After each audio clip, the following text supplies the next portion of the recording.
doctora Puccini, doctora Aldana, damas y caballeros, buenos días.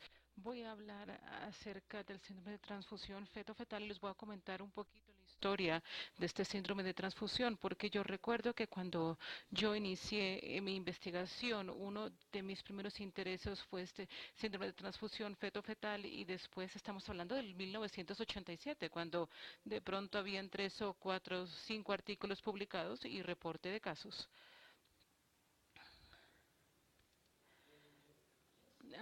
Empecemos hablando brevemente con lo que es la frecuencia de la gestación gemelar. Monocigóticos son 4 por 1000 nacimientos y la disigótico depende de la edad materna y la paridad es bajo en asiáticos, intermedio en blancos y alto en negros. En Nigeria oriental hay un porcentaje de 45 gemelos por 1000 nacimientos y el 90% son disigóticos. Bueno, me voy a saltar eso porque el doctor García hizo un gran trabajo, así que no necesito repetir lo que él dijo, pero en general, si nosotros vemos la gestación gemelar, nosotros sabemos que los gemelos disigóticos siempre son dicoriónicos, tienen 2 placentas, y los gemelos monocigóticos pueden tener 1 o 2 placentas. Ahora, Ahora, los 3 cuartos de los gemelos son disigóticos y un cuarto son monocigóticos. Entre los monocigóticos, 1 tercio tienen 2 placentas y 2 tercios tienen 1 placenta. Por tanto, los gemelos monocoriónicos son frecuentes cuando los gemelos son idénticos.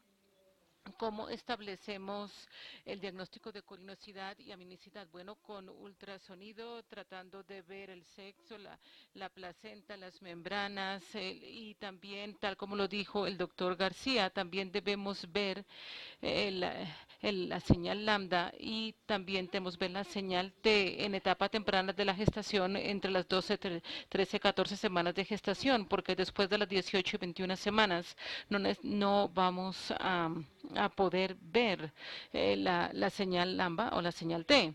Y bueno, aquí está el signo lambda, aquí pueden ver que aquí vemos que es una placenta. Tienen un pointer, por favor.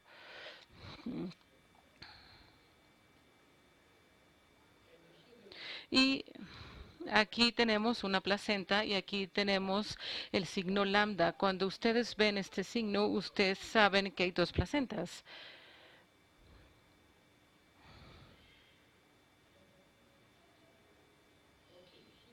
Aquí podemos ver el signo T y cuando usted ve este signo en las 13, 14 semanas de la gestación y una placenta, usted va a saber que los gemelos son monocoriónicos. Ahora, ¿qué hacemos con el diagnóstico de los gemelos? Si tenemos que utilizar ultrasonido, porque con ultrasonido podemos diagnosticar un alto porcentaje de las gestaciones gemelares, pero si no utilizamos ultrasonido, usted puede ver que 37% de los embarazos gemelares van a ser diagnosticados después de las 26 semanas de gestación y el 12% de los embarazos gemelares van a ser diagnosticados en el momento del parto y va a ser una sorpresa para todos. Bueno, ¿cuál es el significado clínico de la corionicidad? Bueno, aquí tenemos, tal como dijo el doctor García, el problema es que los gemelos monocoriónicos pueden desarrollar uno de estos síndromes, el síndrome de transfusión feto-fetal, el TAPS, el TRAP o la restricción de crecimiento fetal selectiva. Y voy a hablar un poquito acerca del síndrome feto-fetal y del TAPS. Pero bueno, iniciemos con la placenta monocorónica.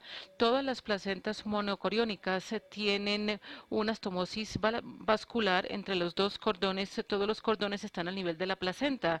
La anastomosis puede ser de diferentes, puede estar entre una arteria y una vena, o puede estar entre 2 arterias. Y aunque en la literatura se ha reportado que no hay comunicación venosa, sí, no hemos visto con poca frecuencia, pero sí hemos visto una comunicación venosa, así que existen. Bueno, esta es una placenta donde se hubo una inyección de una tinción. ¿Y qué podemos ver? ¿Qué podemos decir acerca de esta placenta? Bueno, primero que todo, ¿cómo diferenciamos entre las arterias y las venas? Es muy fácil porque las arterias están por encima de las venas. En este caso, usted puede ver que los colores más oscuros, el tono verdoso, si ven como este vaso está por encima de estos cordones rojos. Esta es la arteria y esta es la vena. Y lo mismo sucede al otro lado. Aquí tenemos el color verde, que es la arteria, y aquí tenemos la vena, que está en amarillo.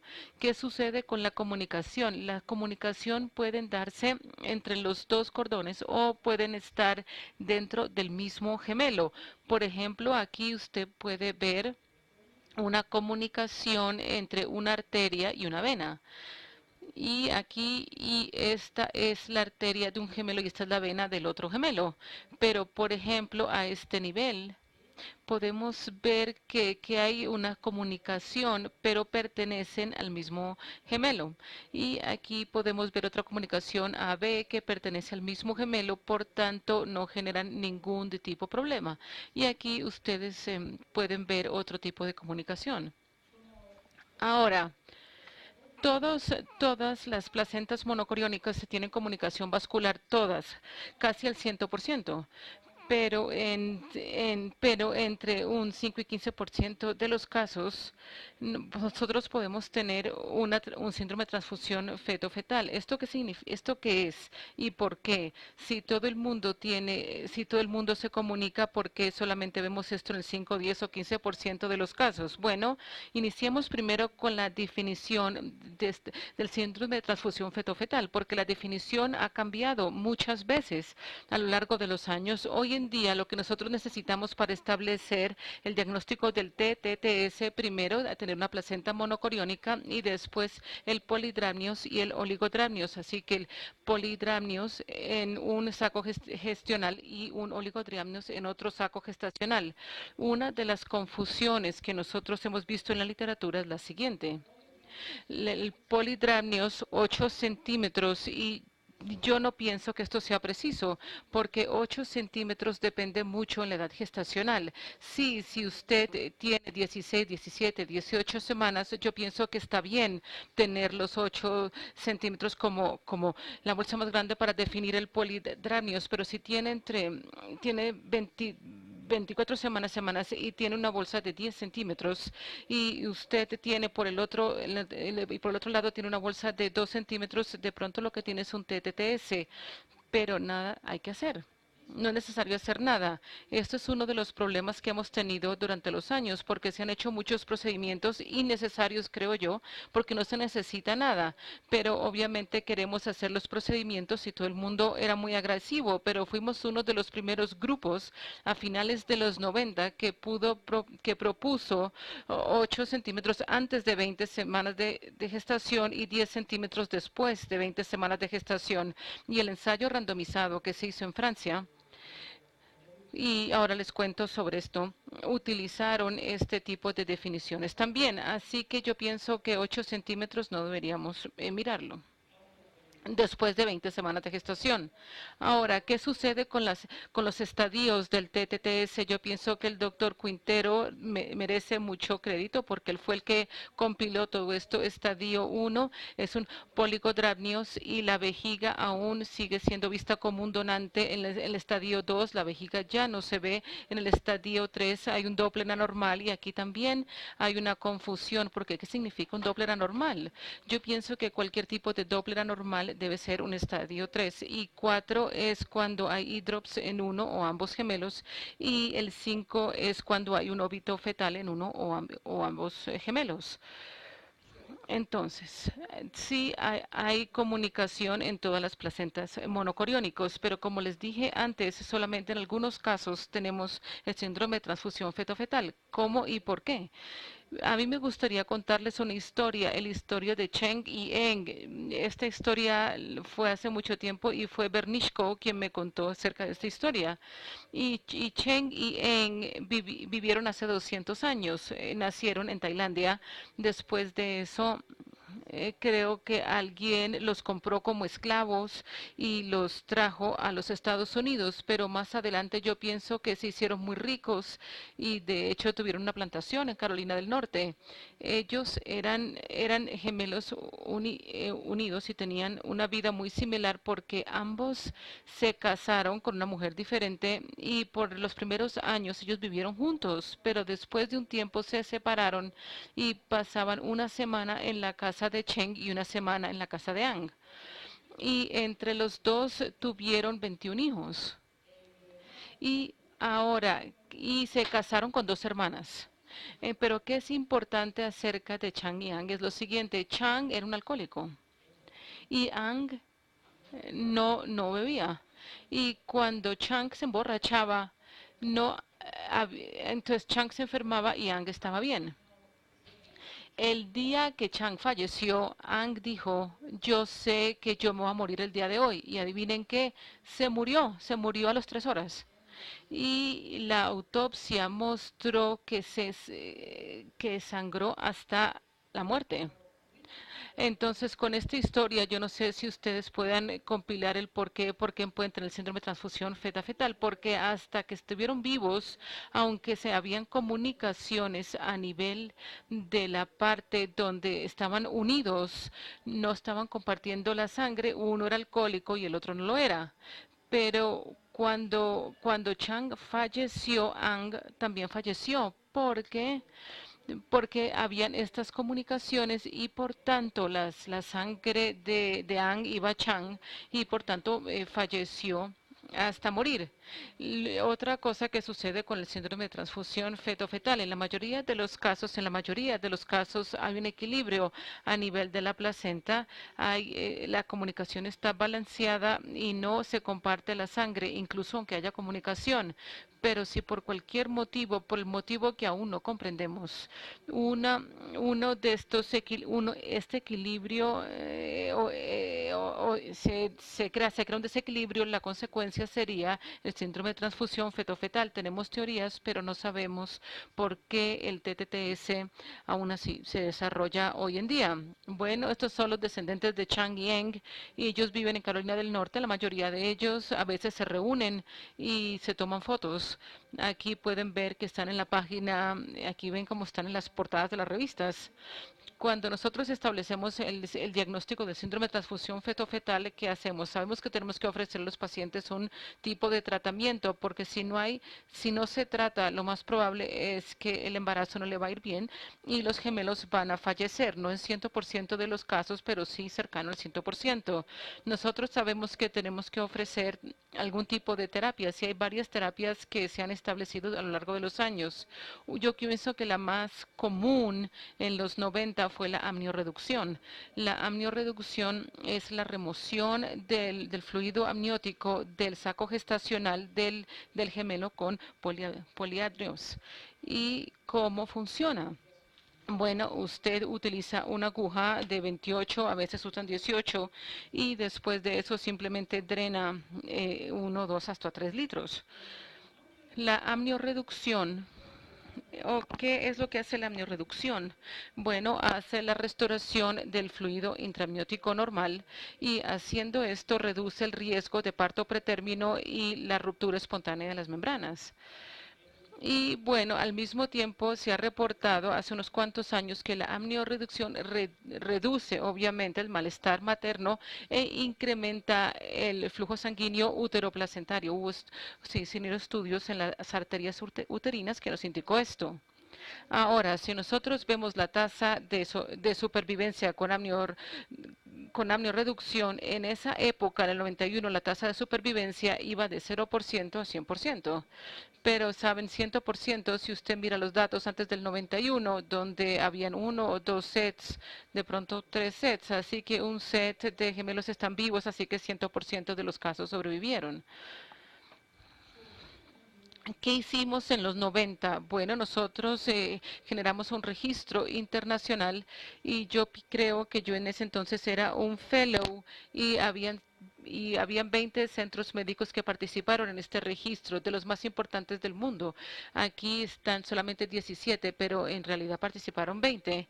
Y lo que nosotros hicimos fue lo siguiente. Nosotros compilamos todos los datos de todos los síndromes de transfusión feto-fetal, las tratamos con amniorreducción a menos de 20 semanas de gestación y nosotros tratamos de ver la supervivencia perinatal y la morbilidad. Y lo que vimos fue lo siguiente, que el 78% de los bebés nacieron vivos. Sin embargo, 80 de ellos fallecieron durante las primeras 4 semanas después del nacimiento. Y si vemos la literatura del síndrome, podemos ver que los, que los investigadores han reportado los datos de diferentes formas. Por ejemplo, tasa de supervivencia, yo puedo decir que es 80%, pero un momentico, después de un mes 80 fallecieron, así que no es 80 sino 57%.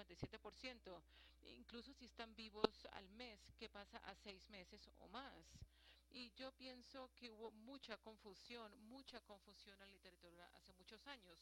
Pero si queremos ver la tasa de supervivencia a 4 semanas, tenemos un 65% para el receptor y 55% para el donante. También aprendimos que el momento que si había una arteria umbilical ausente, la tasa de supervivencia para el receptor era el 33% y 37% para el donante. ¿Y cuál aprendimos en el estudio con 223 sets con el síndrome de transfusión feto-fetal? ¿Qué aprendimos? Si nosotros ofrecemos la amniorreducción a un paciente, nosotros podíamos decirle cuál es la posibilidad que ella tendría de poder llevar sus 2 bebés a casa, o solamente el receptor o solamente el donante. Y les voy a dar un ejemplo. En algunos casos, la posibilidad es muy poca. Por ejemplo, si el diagnóstico gestacional se hizo a las 18 o 20 semanas y el bebé tiene hidropsia, la posibilidad de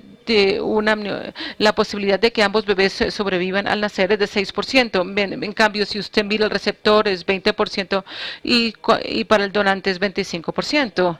En otros casos, si por ejemplo la edad gestacional tiene el diagnóstico a los 23 semanas y el paciente se somete a una amniorreducción y se le remueven 4 litros y después tiene el parto, la posibilidad de que tener ambos bebés vivos al mes está cercano al 80%.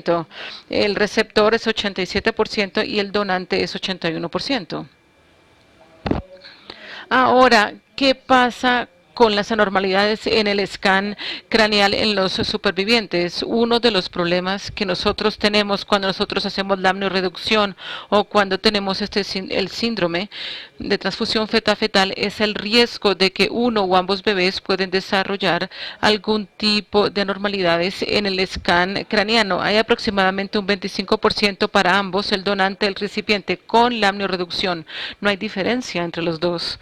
Pero lo que nosotros aprendimos en este estudio es que el riesgo de una anormalidad del scan craneal incrementa cuando la diferencia entre las hemoglobinas de los gemelos se incrementa. Por ejemplo, si vamos 20 a 22% y puede ser tan elevada como, hasta 60%. Bueno, ¿qué pasa con las complicaciones de una amniorreducción? Y yo pienso que estos datos nuevamente son muy importantes porque para el estadio 1, que es el síndrome de transfusión, nosotros ya no ofrecemos láser. Yo pienso que no hay ningún centro que ofrezca ya el láser y nosotros hacemos nuevamente la amniorreducción. Si nosotros queremos ver las complicaciones de la amniorreducción y aquí tuvimos 760 procedimientos, el riesgo de un PEPROM para el embarazo fue de 6.7%. Si, por ejemplo, nosotros tenemos un paciente que tiene un síndrome de transfusión feto-fetal y hacemos 3 o 4 amniorreducciones, el riesgo total será de 6.7%, pero es 1.8% para cada procedimiento. Cada vez que hacemos el procedimiento, el riesgo es de 1.8%. Y aquí pueden ver el óbito fetal, la ruptura de la placenta. Aquí podemos ver que solamente 0.4% por procedimiento. Y aquí que pueden ver abortos espontáneos y coriamnionitis. Después, aquí los datos del registro fueron para un mes, pero hace unos cuantos años hicimos un estudio donde seguimos estos gemelos durante años y 33 grupos de gemelos, se les hizo seguimiento en un centro en New Haven, en Yale, y aquí ustedes pueden ver la edad gestacional al momento del diagnóstico para estos 33 grupos, la edad gestacional al parto, los que nacieron vivos, los que están vivos a los 2 años, y por lo menos que uno de los gemelos esté vivo a los 2 años fue del 70%. Y nosotros sabemos que con la amnorreducción los gemelos les puede ir bien. Y en este estudio nosotros tuvimos 33 infantes a los cuales se le hizo seguimiento durante al menos 3 años, de 3 a 9 años de edad. Y estos son 33, y de esos 33 infantes, 2 tuvieron parálisis cerebral. El 16%. Este es otro estudio que también tratamos de ver el desenlace a largo plazo en el síndrome de transfusión feto-fetal, tratados con amniorreducción, 17 casos, y el 13% de los sobrevivientes desarrollaron parálisis cerebral. Y aquí vemos otro estudio. En este estudio los investigadores reportaron que en 22 gemelos había un 58% de desarrollo, posibilidades de desarrollo neurológico normal, en 8% mostraron una discapacidad neurológica importante y en 5% una discapacidad neurológica menor. En esto yo no pienso que puedan ver esto en la literatura y ustedes no ven imágenes como esta, porque esto es un caso de encefalopalacia multilocal. Generalmente nosotros establecemos este diagnóstico de encefalopalacia multilocal después del parto, un mes después del nacimiento, porque cuando como sea que hagamos el proceso, necesitamos 2 o 3 semanas después de la lesión hipóxica. Así que antes del PDL, pero la encefalopalacia multilocal es mucho más severa del DBL que la leucomalacia ventricular. Aquí vemos un paciente que fue tratado hace muchos años. Esto fue en Asia.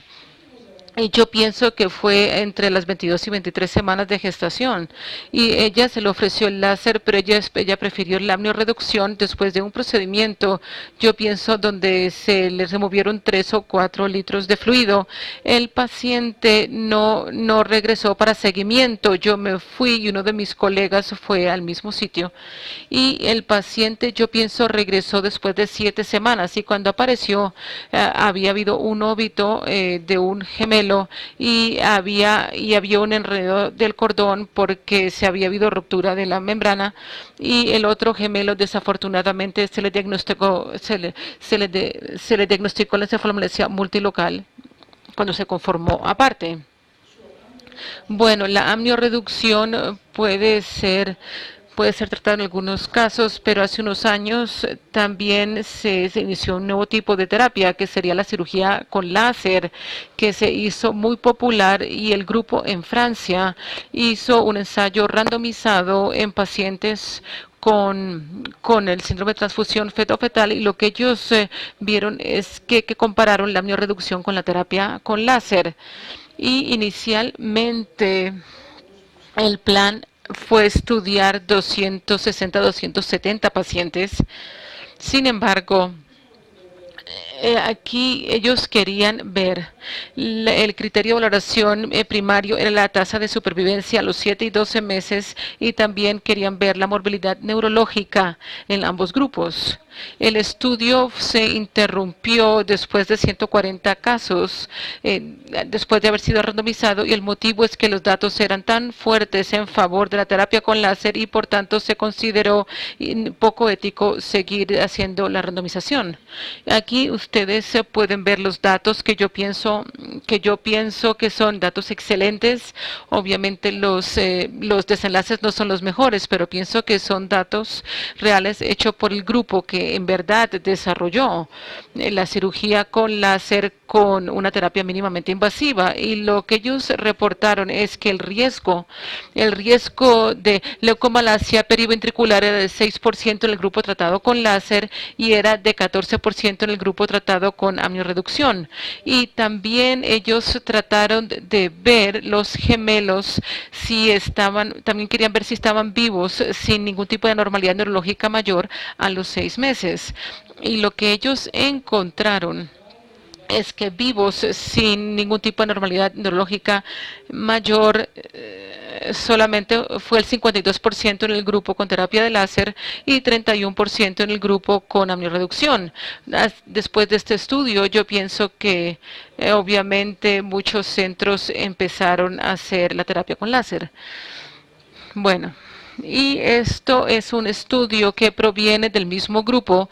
Ellos hicieron 160 procedimientos después del estudio inicial y fueron a reportar las complicaciones de la terapia con láser y ellos pudieron ver que la ruptura de la placenta se presenta en 1.8% de los casos y el PIPROM en 27% de los casos y el dolor abdominal en el 10% de los casos, pero yo no pienso que esto sea un gran problema porque el dolor podemos manejar el dolor abdominal, eso dura 1 o 2 días, pero con medicamentos para el dolor se puede tratar. Yo quiero mostrarles este es un video de hace unos años cuando yo estaba en Wayne State y este fue un paciente que a 8 semanas de gestación, pero se parece de 25, ella tenía el síndrome de transfusión feto-fetal. Y simplemente les voy a mostrar cuáles son los instrumentos que se utilizaron. Aún hoy en día utilizamos los mismos instrumentos porque utilizamos el endoscopio de 2 milímetros y en algunos casos, especialmente a 16-17 semanas, podemos utilizar un escopio de 1.2 milímetros. Aquí está el trocar, que es de 3.3 milímetros. ¿Sí ven qué tan delgados son? Y después de eso todo se hace con la guía del ultrasonido. Aquí podemos ver dónde están los gemelos, vemos dónde está la placenta. Y el procedimiento yo pienso que es bastante sencillo. La placenta anterior no, aunque se reporta que sí, pero yo sí hemos hecho esto varios años y sí hay una gran diferencia entre una placenta anterior y posterior. Este caso fue una placenta posterior, el trocar se inserta bajo la guía del ultrasonido.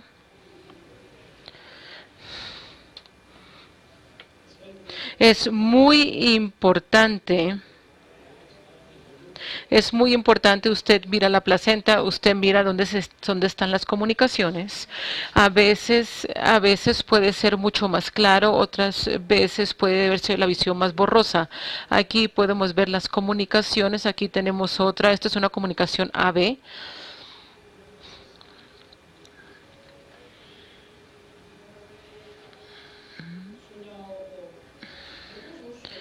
También hubo una revisión de Cochrane de láser versus amniorreducción serial y lo que esto demostró es que con el láser la muerte perinatal se reduce, la muerte neonatal también se reduce y la supervivencia intacta a 6 meses se incrementa cuando se hace la terapia con láser. No hay duda que la terapia con láser es mejor que la amniorreducción para la mayoría de los casos del síndrome de transfusión feto-fetal. La pregunta es ¿qué pasa con el estadio 1? Para el estadio 1 no hay evidencia de que la terapia de láser sea mejor que la amniorreducción. De hecho, hoy en día, como les dije, hay un estudio que se está haciendo en muchos centros en el mundo donde los pacientes se han randomizado en amniorreducción y láser, pero muchas veces si usted hace una reducción estadio, usted resuelve el problema porque solamente necesita un procedimiento y ya está. Y ahora también hay otro tipo de clasificaciones del síndrome de transfusión feto-fetal. Cada centro tiene nuevos criterios. Si alguien dice, bueno, debemos ver el corazón, si es un estadio 1, pero es una cardiomapatía, bueno, de pronto puede ser un estadio 3, lo cual yo creo que tiene sentido. Y bueno, ahora una de las cosas que puede suceder después de la terapia con láser, pero incluso después de la amniorreducción, es el TAPS, lo que les dijo el doctor García, que es la anemia, la secuencia de anemia policitémica. La definición de TAPS es que es una diferencia de hemoglobina muy marcada al nacer entre los gemelos, la ausencia de poliadriamos y oligodramnios, no hay, y puede ocurrir de manera espontánea en 3 a 5% de los casos, y puede ocurrir después del tratamiento de láser en 2 a 13% de los casos, y ese es el motivo por el cual hay varios centros mantienen al paciente hospitalizado 5 o 6 días para ver si el paciente desarrolla TAPS o no. Aquí tenemos los criterios. Yo pienso que el grupo que descubrió el TAPS es un grupo de los Países Bajos. Y para el diagnóstico de la arteria, se busca la velocidad sistólica pico de la arteria cerebral media, y más adelante les cuento. Y esto es esencial para establecer el diagnóstico de TAPS. Porque porque la velocidad sistólica pico de la arteria cerebral media debe ser más de 1.5 por encima del medio en el donante, y debe ser menos de 1 sobre el mediano en el receptor. Y la diferencia de hemoglobina intergemelar al nacer debe ser más de 8 gramos por decilitro, y debe tener por lo menos uno de los siguientes. Ahora, obviamente, yo pienso que van a haber varios criterios y modificaciones de estas definiciones, no hay duda, pero nosotros sabemos que el TAPS se puede dar, y de hecho en el pasado nosotros no reconocíamos el TAPS, porque cuando había un bebé policidémico y un bebé anémico, yo recuerdo que en el 87 nosotros decíamos, sí, ya, esto es un síndrome de transfusión feto-fetal, y no, era un TAPS.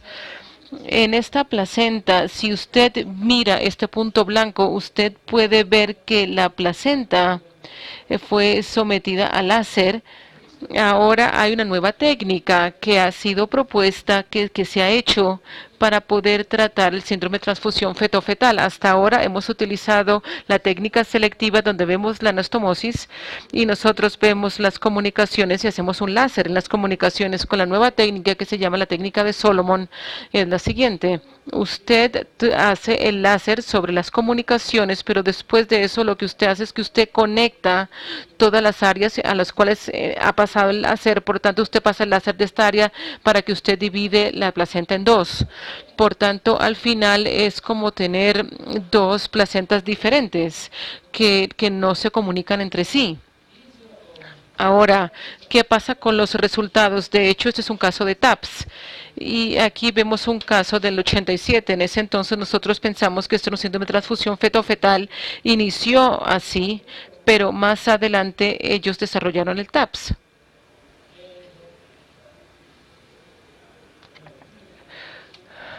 Bueno. Y ahora, ¿qué pasa con el láser selectivo versus la técnica de Solomon?